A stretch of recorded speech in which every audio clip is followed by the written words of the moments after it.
Each and every week in Australia, someone just like me suffers a violent, brutal and unnecessary death at the hands of a partner or ex-partner.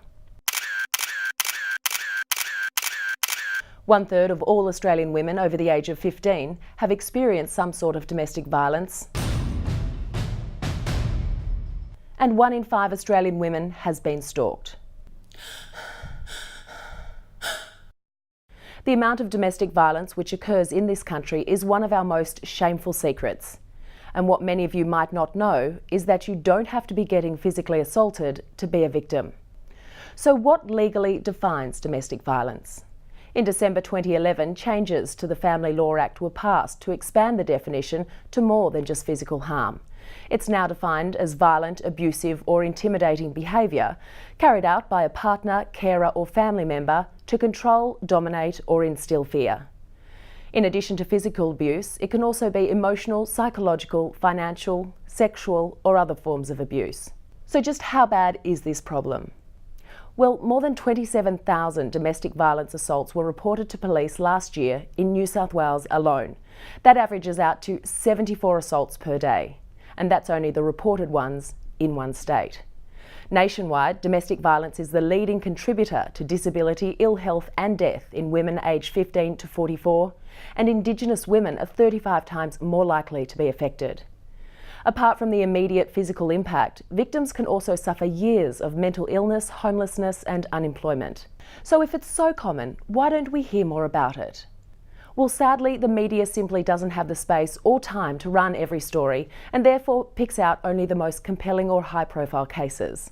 Celebrities like Halle Berry, Tina Turner, Rihanna and Madonna have all been involved in abusive relationships and we've all been told about it. Closer to home, the sensational murders of Caroline Byrne, Lisa Harnham and Alison Baden-Clay have all made headlines.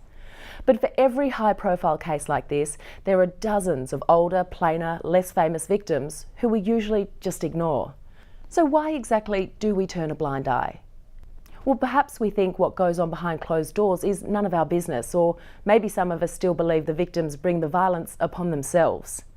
But it's more than this. As a nation, our attitude stinks. For example, more than 40% of Australians believes rape results from men not being able to control their need for sex. 1 in 5 people believes domestic violence can be excused if people get so angry they lose control. Many people also believe domestic violence is linked to poverty. However, that's completely untrue. As Australian of the Year and campaigner for domestic violence Rosie Batty says, no matter where you live, domestic violence exists in every pocket of every neighbourhood. For all you know, it could be happening right next door. If it is happening, why doesn't the victim just leave? Well, most of the time, victims don't want to leave their homes, children, jobs or lives. They just want the violence to stop.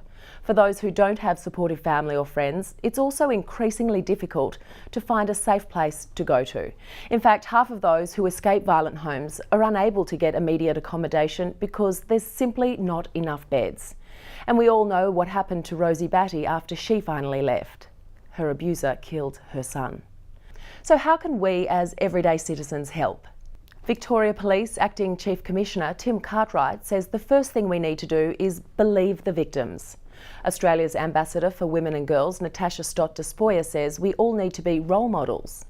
As citizens, we can all support White Ribbon Day on November 25th. It's a male-led campaign aimed at raising awareness about domestic violence. On the political front, work has already begun on implementing a national domestic violence order scheme, which will see information shared across state lines. It'll also look at ways to tackle the increasing use of technology in domestic violence abuse. Bottom line, the secret needs to be told so the cycle can finally break.